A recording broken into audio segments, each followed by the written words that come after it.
You're listening to Faith Community Church's weekly podcast. We hope this week's message from God is insightful and an inspiration to you.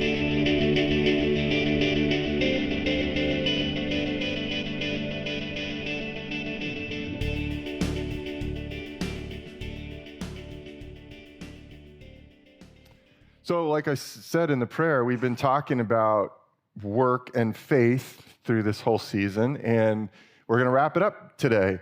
And I want to start by asking a question sort of myself publicly, and the question is what is my North Star in the work that I do? Said maybe a different way would be something more like this, is what in my life, what is the compass that's motivating and steering the work that I do in my work that I do? And what I've found in my life through the years is that one of the ways that I can kind of assess what's my North Star, what's my compass, is to apply two English words followed by a question mark. And I'll put them up on the screen. And it's simply these words: so that question mark. So that. So let me give you some examples of how we could do that. I don't know if Graham, if you've got that slide, we can put that up there, or if it is even there. There you go. There it is. So that. Let me give you just some examples so you can kind of follow, like, what do you mean? So after Alita has made another fantastic dinner, if you've ever had the blessing of being in our home, she's good. She's just good. And so she makes another fantastic family dinner. I start doing the work, this is work, of doing the dishes.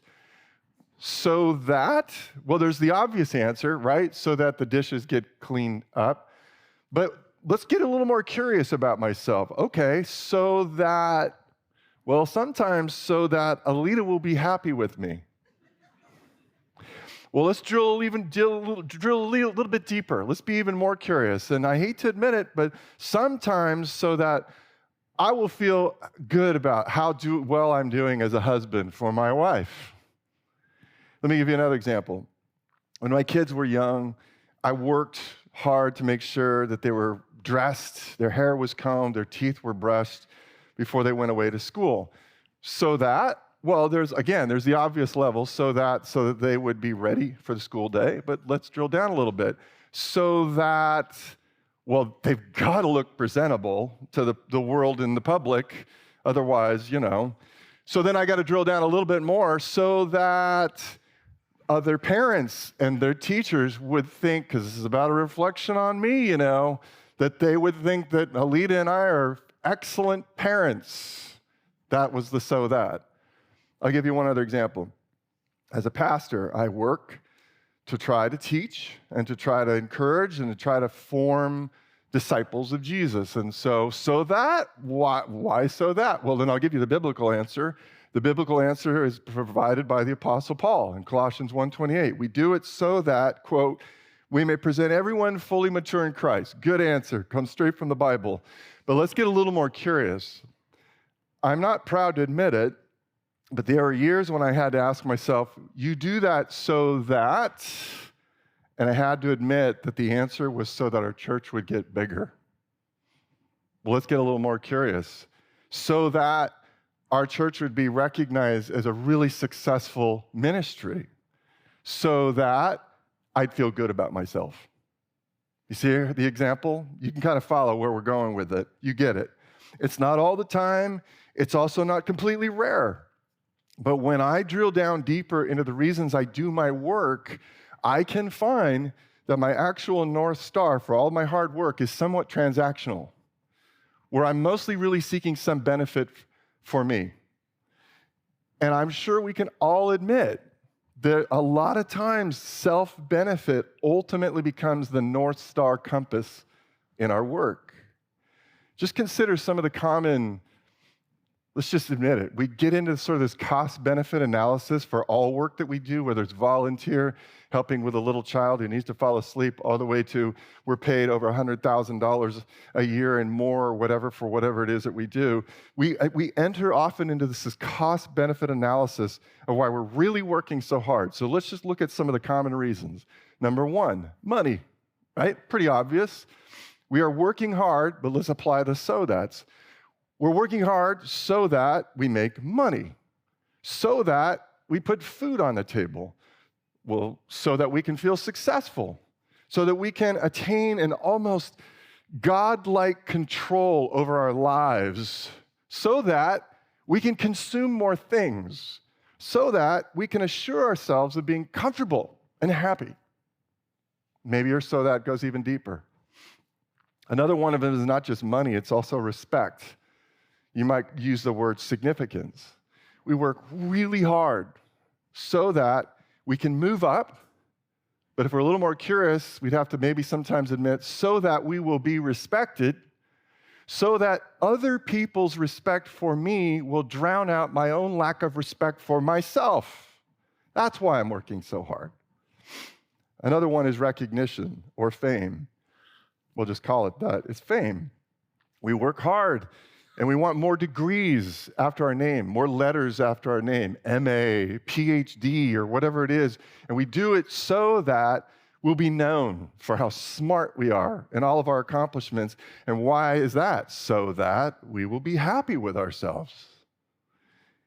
Is this kind of cost-benefit analysis the compass God wants to motivate and stir our hard work out in His world? That's the question we're going to explore as we finish up this series, Life on Purpose. We've been talking about the fact that we spend most of our waking lives, we're working. Whether we're paid for it or not, we're working. We're serving, we're doing things in the world. And we've been talking about the fact that a lot of times we just have never taken the time. And I know even in our church, we've never done a sermon series to talk about this thing that you do so much.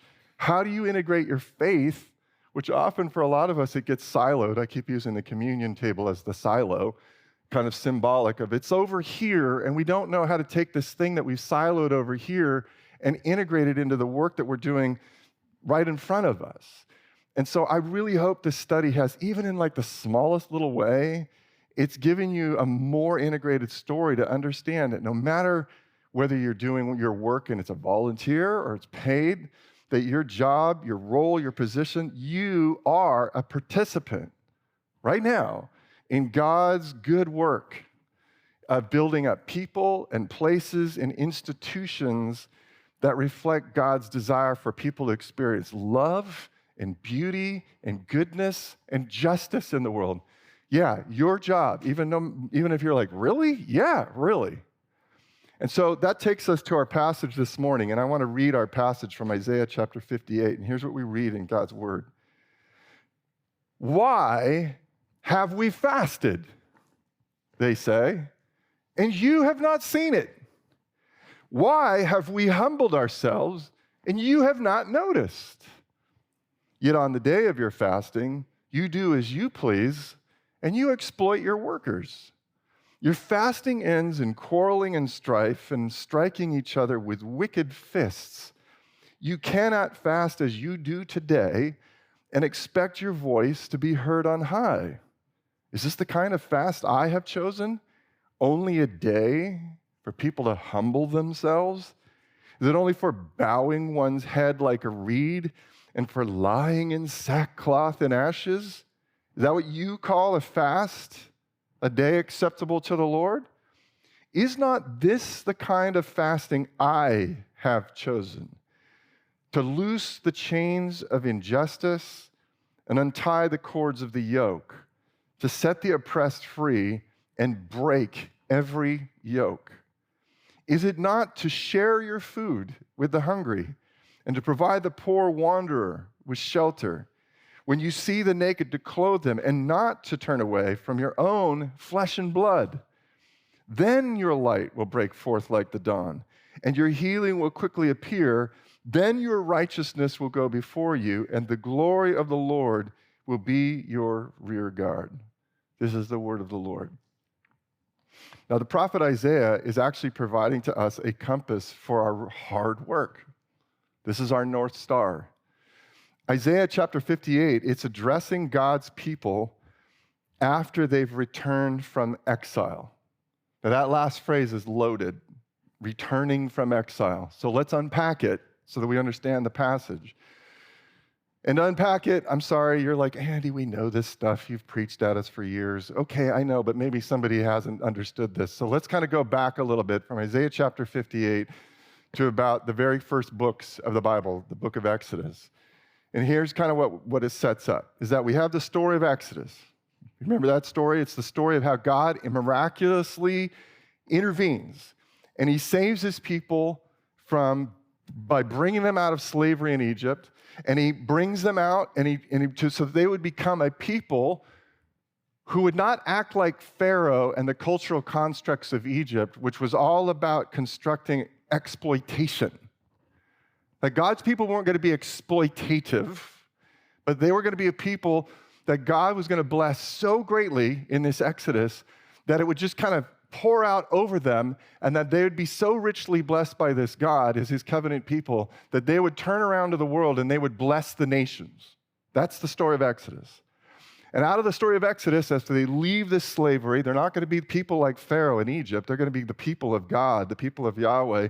They enter into the wondrous wilderness. That's the next story, the story of the wilderness. And God brought them into the wilderness, into Mount Sinai, and he made them into a covenant people with himself.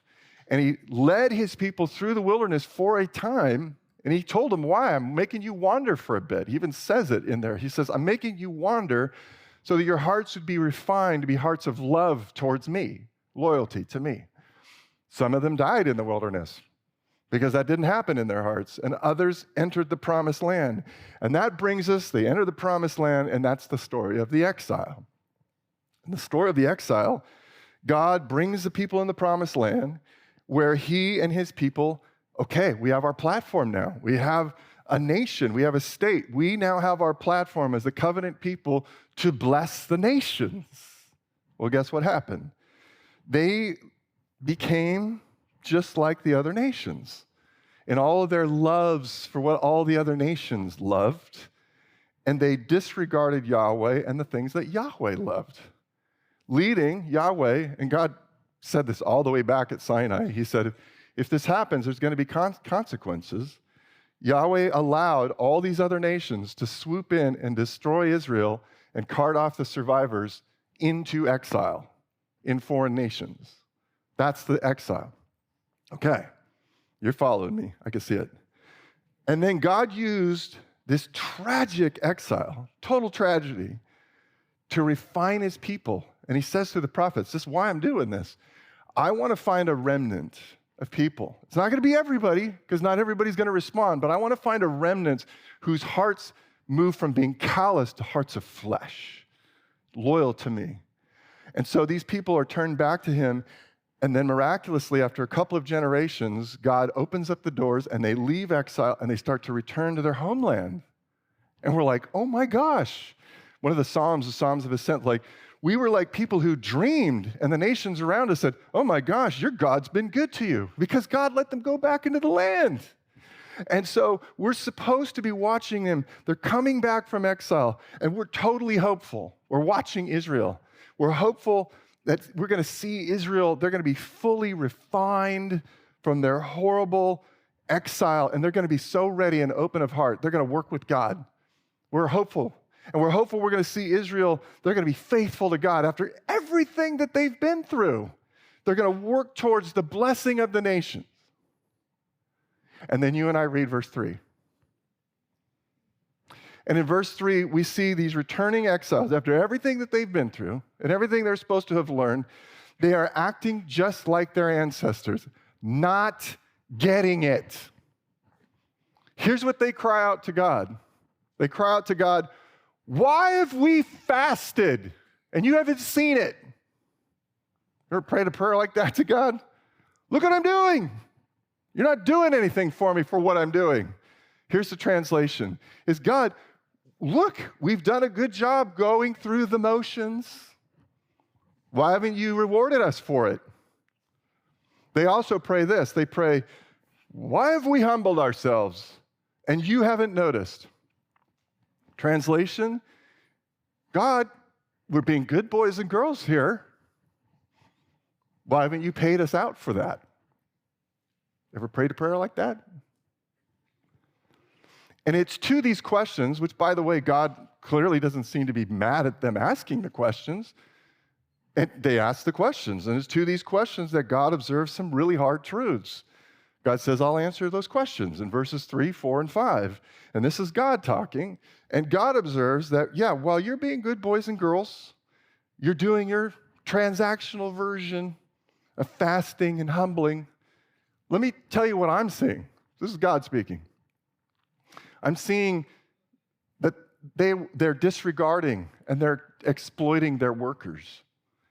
Basically, what's happening is that while they're fasting and doing all this religious motions, their workers had to double down on all the extra work that needed to take place in their fields so they could do all this religious activity stuff. And God says, while you're fasting, I'm watching you exploit your workers. While you're fasting, you're getting into stupid fights, like probably over issues related to greed. And they were activating their own little cost-benefit analysis in their religious efforts, expecting that if we go through the motions of fasting and sackcloth and ashes, I mean, come on, God, we got to take a shower after all this, right? After they go through the motion, that God had to honor the transaction and give them everything that they wanted out of what they put out. A lot of us still deal with God that way. And so God finishes with this really clear appeal to his people in verses 6 and 7 and 8. And God basically says this is kind of my sort of, I don't know, simplification of it, but basically God says this, isn't the fast that I want an integration? Isn't the fasting, the way you're living your life, an integration of your faith in me into your work, which is the work of loosening the chains of injustice and setting the oppressed free, verse 6, which is the work of sharing the excess. Please look around you, my people. Do you see the excess up to your eyeballs? Sharing the excess I've generously given you with the hungry and the unsheltered and the unclothed, verse 7. And God says, when you, my people, enter into that kind of work, you will experience your healing and your righteousness will lead you forward. Now, by the way, let me highlight righteous there, because I know immediately what you're thinking. It's what I would have always thought. You think, oh, righteousness, oh, we'll be morally pure. That's not what the word means. What the word righteous there means, it's talking about joining with God in the rectification of a broken world. That when you do these things, you are actually starting to join with me in the rectification of a broken world, and that becomes the thing that leads you forward. And then God says, when you do that, I will have your back. I like how Old Testament scholar Dr. Bruce Waltke, he brilliantly summarizes the difference between the work compass of those who've integrated the desires of the world into their work, and that may be some of us, and those who have integrated the desires of God into our work. And here's how Bruce Waltke summarizes it. He says it this way: the righteous disadvantage themselves to advantage others, while the wicked are willing to disadvantage the community to advantage themselves. And there are Christians who do this, followers of Jesus. So where does this lead us? What this is saying is this, as we kind of try to finish up this conversation we've been having all through the fall, what we're saying is this: we, and by we I mean if you are a follower of Jesus, we are people who work hard to create environments and products that help people give and receive more love. That is your North Star. That is your compass in your work. I'm just serving food, Andy. I get it. That's what your North Star is. I just play a couple songs. I get it. That's your North Star. I'm just changing diapers. I get it. That's your North Star. This is the compass for our hard work. As God's people who are already given, and we are assured of a future where we're gonna get to fully enjoy the expansive love and the exuberant joy of our God, well, then we're not going to be people who are aimed at mainly advantaging ourselves. It's a gut check for some of us. It's not about mainly advantaging ourselves, working to accrue more money, which is really about benefits in the world. more respect, which is really about power, or more recognition, which is about gaining privilege and leverage as the compass for our work. That is not going to be the compass for our work.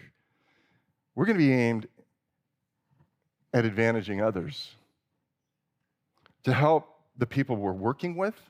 They're the people who are immediately around us. We're on a team with them.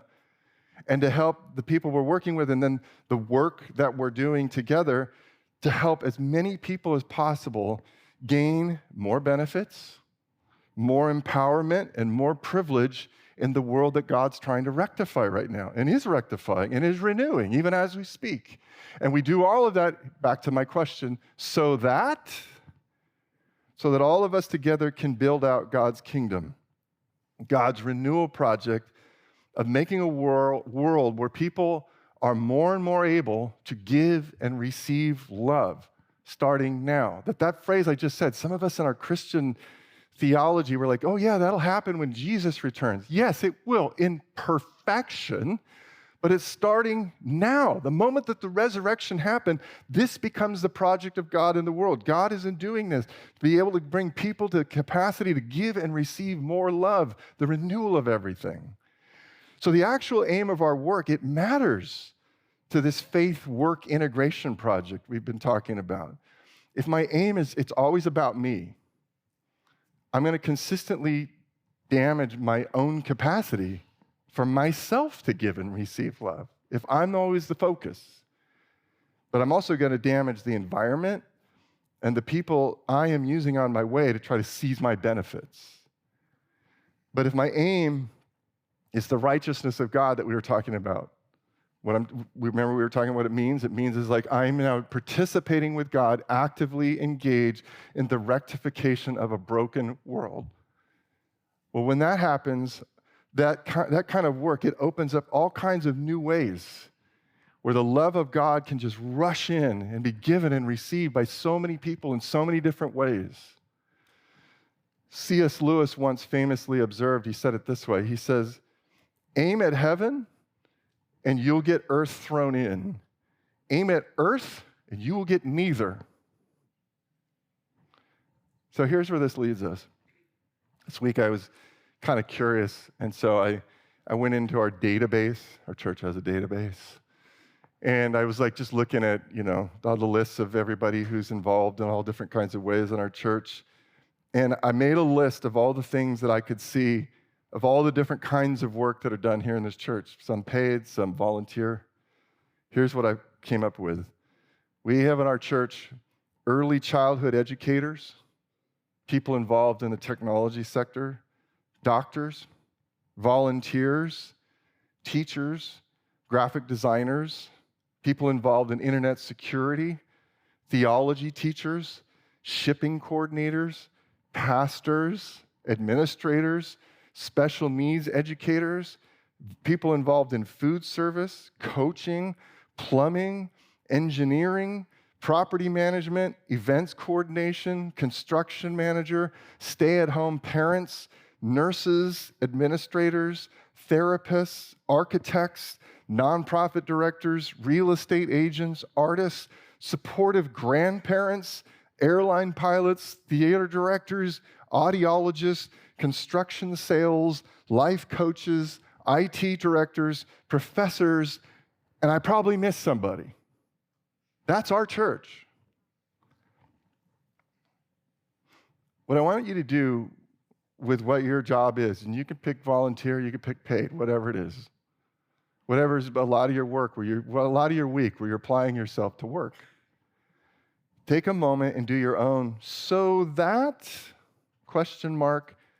Exploration for what's the real compass of why you're doing what you're doing. So like, for instance, just make it generic, just as an example. I work so that I can be paid, so that I support my family, but then you keep getting more curious. What's the North Star? So that. And then just continue a deeper curiosity to see, can you get to the compass of why you're really doing what you're doing? Now, this may take a little more time, but just take a pause right now if you want to close your eyes and just go, okay, here's what I'm doing. Ask a series of so that questions to see if you can get to, oh, that's why I'm doing it.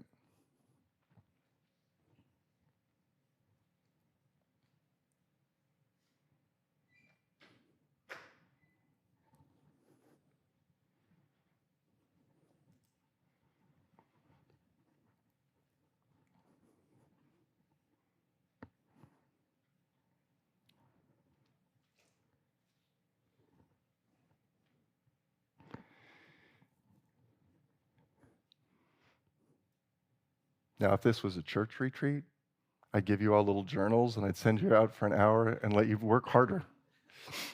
But it's a church service, so maybe you need some more. Maybe you need to take some more time. Like I need to drill down on that a little bit.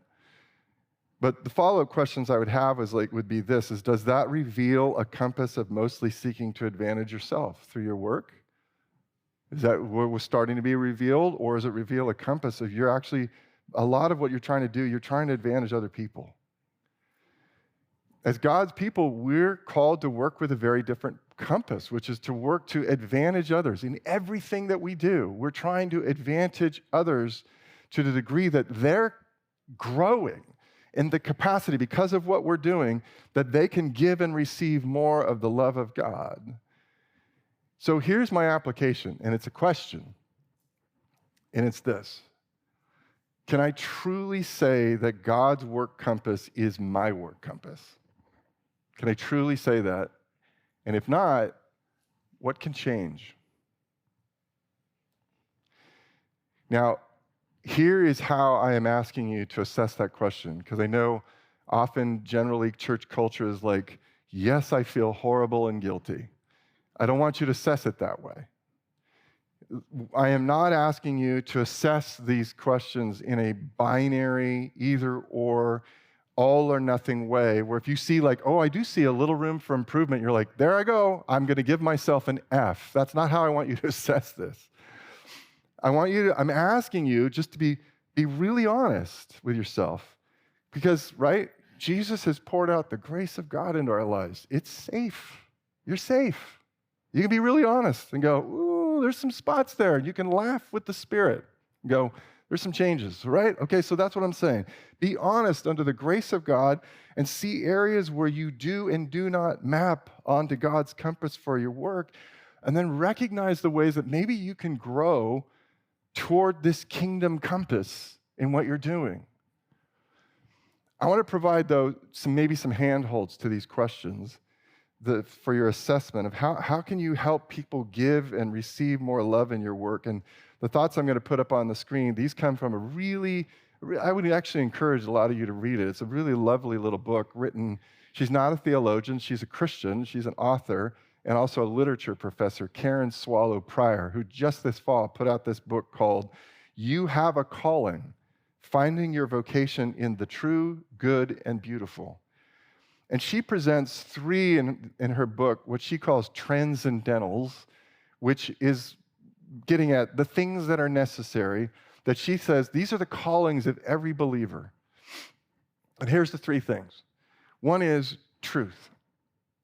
And here's what she writes about pursuing truth. It means that you, quote, think about truth itself, knowing the truth about ourselves, our strengths and limitations, and knowing the truth about the work we might be called to do, and walking in truth in all that we do. The world needs truth. And I, by the way, would also add this. The world needs us to wield truth graciously, not as a club or a weapon. So, question would be, a handhold is like, how can you invest, is there more truth in your work for the sake of love? I think, by the way, I said this a little bit last week, I think sometimes American church culture, we've created this thing where it's like Jesus died to make us nice, which keeps us from saying hard things in conflict. What's the nice thing to do? But I'm not going to tell the truth, because conflict becomes a portal to greater intimacy and understanding, and possibly my work team being more effective. But if I'm just being nice all the time, am I accomplishing the capacity to give and receive love? Maybe not. The other one is goodness. Here's what she writes about goodness. She says, goodness is truth made manifest. Just as truth is connected to knowing, goodness is connected to doing and how that doing gets done. Goodness. It's work that's focused on what can I offer to the world, rather than always asking the question, what can the world offer to me? So the question of the second handhold would be like, how can you invest more goodness for the sake of love in the work that you're doing? What would that look like? How can you add that value? And the final one is this one, it's beauty, which this doesn't come up a lot, sadly, for us in Christianity, particularly those of us post-enlightened Reformed Christians. We're like, oh, we don't like beauty. We just like getting stuff done for God. So what do we do with beauty? I don't even know. And she actually writes about this, Karen Swallow Prior. She says, quote, beauty often seems peripheral, unimportant, and optional, particularly in our modern world. But aesthetic experience is central to our very humanity, to the image of God in us. And so for us, this is an examination of whether our work is building towards brokenness in our broken world, or is our work building towards beauty in a world that's at work being redeemed right now as we speak? Does that make sense in beauty? Am I working towards brokenness, or am I working towards beauty in the world in all kinds of ways that are availed to me through the work that I'm doing? It's the pursuit of these things that leads us more deeply into the heart of God, as well as more deeply into our sisters and brothers in the faith, as we're active together as a collective people in getting involved in the very thing that Isaiah chapter 58 is saying, as well as it leads us to our neighbors. Which, by the way, can I just put a little pin in that for you? Be praying about that, because in the new year, our church is going to be asking our church to fast and pray about what are we supposed to be doing for our neighbors. Because all the ways in which we've been serving to serve the poor and the marginalized, they've all dried up for various reasons. And as a collective, we're not doing anything right now as a church. That's not to say many of you in individual ways are probably doing wonderful, amazing things. 2 thumbs up from Jesus to you for that. But be praying about that. With that, I'm going to bring the band on up. Not band, Jonathan and Carrie this morning. But we'll call you a band. We'll call you a band. Yeah. Jonathan and Carrie. That's good. I like it. As they're getting set up to lead us in more singing, it's not a bad idea once in a while to assess our lives in reverse, which usually we only do that when we go to a memorial service for somebody else, a loved one. We kind of start to assess our lives in reverse. But let's do it, we're not at a memorial service, to try to just look at our lives and assess, what would we want our dearest loved ones? What would we want our brothers and sisters in faith? What would we want the people we worked with to say about us and our impact on them in the world and our lives? Think about that from reverse. What would you want them to say? And as we've been saying throughout our study, we're spending over half of our lives working.